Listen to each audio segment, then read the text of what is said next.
Kerana hak menetapkan syariat atau undang-undang itu hak siapa? Hak Allah semata-mata. Okey, haqqut tasyri' lillahi wahdah. Hak menetapkan undang-undang hanya hak Allah semata-mata.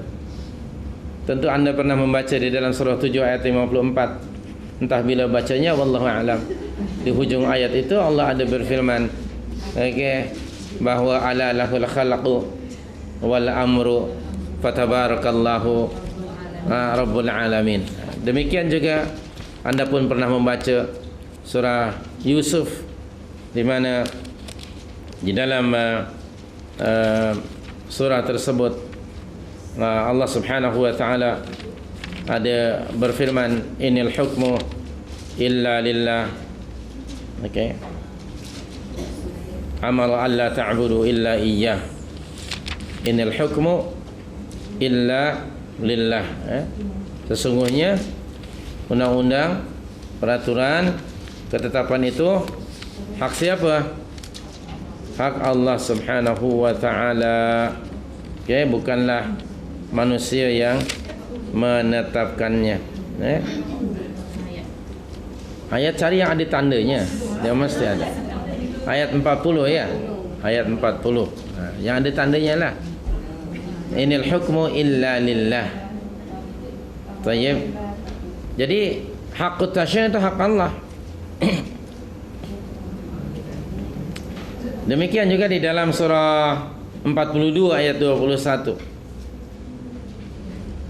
Qala ta'ala bismillahirrahmanirrahim. Am lahum syuraka'u syara'u lahum minad dini ma lam ya'zam bihillah. Betul tak? Pasti ada tandanya tu. Ayat 21.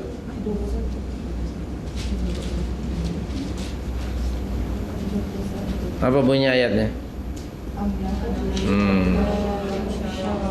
Yang belum ada tandanya sila bagi tanda.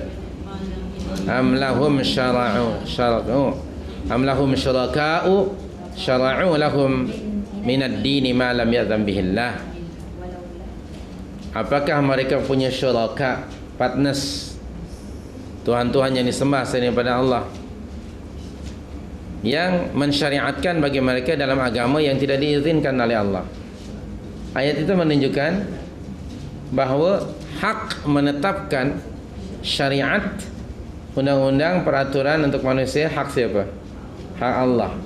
Yang kedua, jika sekiranya ada mana-mana pihak di kalangan manusia, baik individu atau masyarakat, yang menetapkan undang-undang dan peraturan, apatah lagi peraturannya menyalahi syariat, maka peraturan itu sudah menjadi syarik bagi peraturan Allah Subhanahu wa taala, dan para penggumbal undang-undangnya sudah mengambil alih kuasa Allah dan hak Allah Subhanahu wa taala.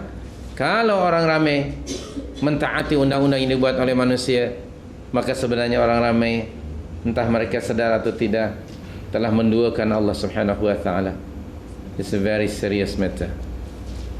Syuraka jama' dari syarik bermakna partner.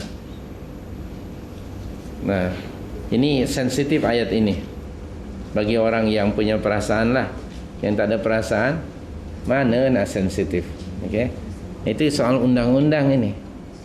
Nah, soal undang-undang Islam, kita umumnya, saya dan anda 5x7, kita tidak pernah diajar tentang undang-undang Islam. Islam sebagai system of life, Islam yang di dalamnya ada undang-undang dan peraturan. Sehingga kita cenderung ya, kita membesar dalam keadaan kita sendiri yang nak buat undang-undang itu. Dalam soal jenayah umpamanya, undang-undang kita sendiri yang buat. Dalam soal-soal apa saja, undang-undang Islam tidak dipraktikan, bahkan cenderung untuk diketepikan. Cuman baru-baru ini adalah hakim siapa yang mengatakan, ataupun peguam negara, untuk menggantikan common law dengan syariat katanya. Saya tidak baca seluruhnya, cuman besar tajuknya. Terperanjat saya sampai tak sempat baca. Betul ke? Saya pun tak sempat baca. Kalau memang ada kehendak untuk menerapkan syariat, dan memang itulah yang dituntut. Sebenarnya salah satu tuntutan tauhid, tuntutan syahadatain ialah tauhid, mengesahkan Allah dari sudut undang-undang syariat. Karena memang surah 4 ayat 65 sudah kita baca. Surah 4 ayat 60 juga Anda boleh rujuk. Jelas sekali. Cuman kita ya tidak dibesarkan dari sudut itu. Kita ni umumnya di Nusantara tidak memahami akidah dari sudut undang-undang. Kita hanya belajar dahulu di sekolah sifat 20 kan. Sifat Allah saja yang 20 itu. Lepas itu kita tidak belajar lagi. Dalam undang-undang kita tidak belajar peraturan-peraturan. Yang sifat 20 itu pun kita hanya menyanyikannya saja. Okey. Adapun dia tidak memberikan kesan kejiwaan pada kita ya. Walaupun kita hafal salah satu sifat Allah ialah ilmu, Allah itu alim, maha mengetahui. Tapi kemudian tindak tanduk kita justru menyalahi sifat yang kita hafal dan kita belajar itu. Lalu kita menunjukkan bahawa kita lebih tahu daripada Allah tentang situasi keadaan masyarakat kita. Lebih kurang orang mengatakan begitu. Tadi kata Anda beriman Allah itu alim, maha mengetahui. Betul? Tapi kemudian Anda kata kami lebih tahulah mana yang lebih sesuai, yang lebih relevan untuk masyarakat kami seperti ini. Seolah-olah Anda menuduh Allah itu jahil. Na'udzubillah. Allah itu hakim, maha bijaksana kan. Lalu kita tidak sedar mengatakan bahawa kita lebih bijak dari Allah.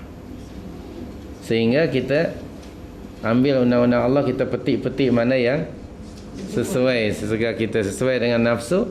Itulah yang kita ambil. Yang lain kita ketepikan. Maknanya di situ kita menunjukkan kita lebih bijak dari Allah. Tadi kata Anda percaya Allah itu maha bijaksana. Apa perbuatan itu tidak against akidah? It's not small matter. Hanya bagi mereka yang dirahmati oleh Allah. Ingat tadi ada ayat itu, illa man rahima rabbuk. Kecuali mereka yang dirahmati oleh Rabbmu. Maknanya kalau ada pengecualian dalam Al-Quran itu, dia merujuk kepada jumlah yang sedikit. Majoritinya tidak sedar. Mana kita sedar soal undang-undang ni? Betul tak? Tidak sedar. Kita dengar kalimat, katalah hukum jenayah disebut hudud. Kita baru berapa tahun dengar cik hudud tu? Mungkin atau pak cik tu. Baru saja kan? 10 tahun, 20 tahun? Sebab 30 tahun yang lalu pernah dengar nama hudud. Ada hud? Hud adalah. Okey, hud, 3 orang jadi hudud ke? Tak ada lah. Itu pakai ha. Ini haddun, had. Sudah jadi bahasa Melayu berhad. Had, pluralnya hudud. Tapi bahawa haddun adalah undang-undang Allah yang ada hubung kait dengan jenayah kan baru saja. Maka itu ketika Anda tidak faham baru dengar lalu melenting, kan aneh bin pelik. Orang tidak faham tapi dia melenting. Faham pun tidak. Apa itu hudud? Tanya kepada orang yang melenting itu. Dia tidak faham. Tiba-tiba dia menentang. Aneh bin pelik. Tapi itulah kelebihan kita ya. Di antara kelebihan kita apa? Menentang sesuatu yang kita tak tahu. Itu hebatnya kita. Tak tahu orang lain ada atau tidak karakter macam itu. Bila tak faham saja dia melenting. Nah.